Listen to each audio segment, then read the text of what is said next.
Get ready with me while we talk about why non-believers can't be expected to behave like believers. Now, when we become Christians, God has standards for us. He wants us to behave in a certain way. He wants us to be generous. He gives us his commands, right? No killing, no stealing, no other gods. Honor your mother and father. Just kind of acting modest. And I think sometimes as believers, we expect the same things out of non-believers. Now, there are things that are like regular moral things, right? You already should know, even if you're not a believer, even if you don't subscribe to a religion, you should know that it's okay. It's not okay to kill, right? It's not okay to steal. It's not okay, to do things that are against the moral code of a society. I think we already know those things. But God holds us to a different standard. He tells us that we are set apart, that our home, this earth is, not our home. Our home is with the Father, is with Jesus. And, we are set apart. We are held to a different standard. And I think, one fault that us Christians have, besides many, many faults, is that we expect non-believers to act like believers. And when we see these things happening, right, when we see these offenses taking place, we automatically think, how horrible, how awful, like they're such a terrible person, which I think is such a downfall, of the Christian faith in general, because we are supposed to be welcoming people. We are supposed to be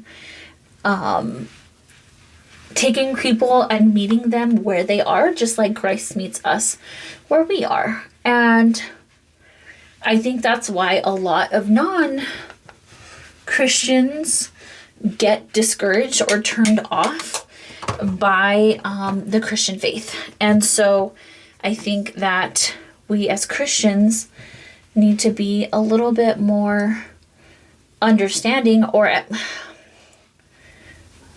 understanding, but more of meeting people where they are. Like I said before, I think that we don't win people over by pointing out their flaws, by saying how awful they are. Now, that's not to say that we shouldn't, say, once people are Christians or are interested in hearing, how Christ changes people, how we should be modest, how our behavior should, be once we do become Christians, or people who are considering becoming Christians, that we need to say, okay, you are, a Christian, you're considering becoming a Christian, therefore you shouldn't do, X, Y, and Z. And I think that's okay. But I think that we just sometimes just look down on those people, which I have to say, I'm part of this as well. I'm part of not the problem, but I'm part of the individuals who have once said, oh, they shouldn't be doing that. But I have to remind myself that you don't change yourself. The Holy Spirit changes you. And let's go up top today. And so the Holy Spirit, if the Holy Spirit is the one who changes you, then you have to be understanding and remember that you once were like this person that you are judging, basically. All right, hold on. I have to do this eyeliner in the mirror. Hold on just a sec. Okay, I don't know why I thought I was slick enough to do that eyeliner on camera. So, back to the topic at hand, we cannot expect non-believers to behave like believers. And I think that just comes with us having to be more compassionate. And, sometimes I've come to understand that some people are just going to be the way that they are. You can't change them. You can never have changed them. Only the Holy Spirit can change them. So this is the part,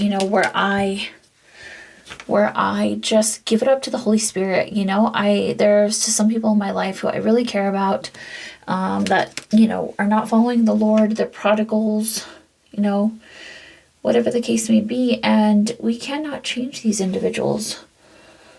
It's only the Holy Spirit. So sometimes I've just taken to, finalizing, my plan of action is to only take it to the Holy Spirit. And because I know that I can't do the work. Only the Holy Spirit can do the work. And we can do the work in prayer. Prayer is the battle. And that's where we're battling right now.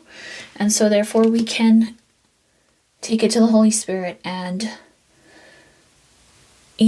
pray that these people will realize them, that the Holy Spirit, will convict them and, help them recognize their sin against God. That's all we can do. So let's remember that non-believers are not going to behave like believers. So us as believers need to just meet these people where they are, pray for them, live our Christian lives, and be a good example to them. All right, I hope this helps someone.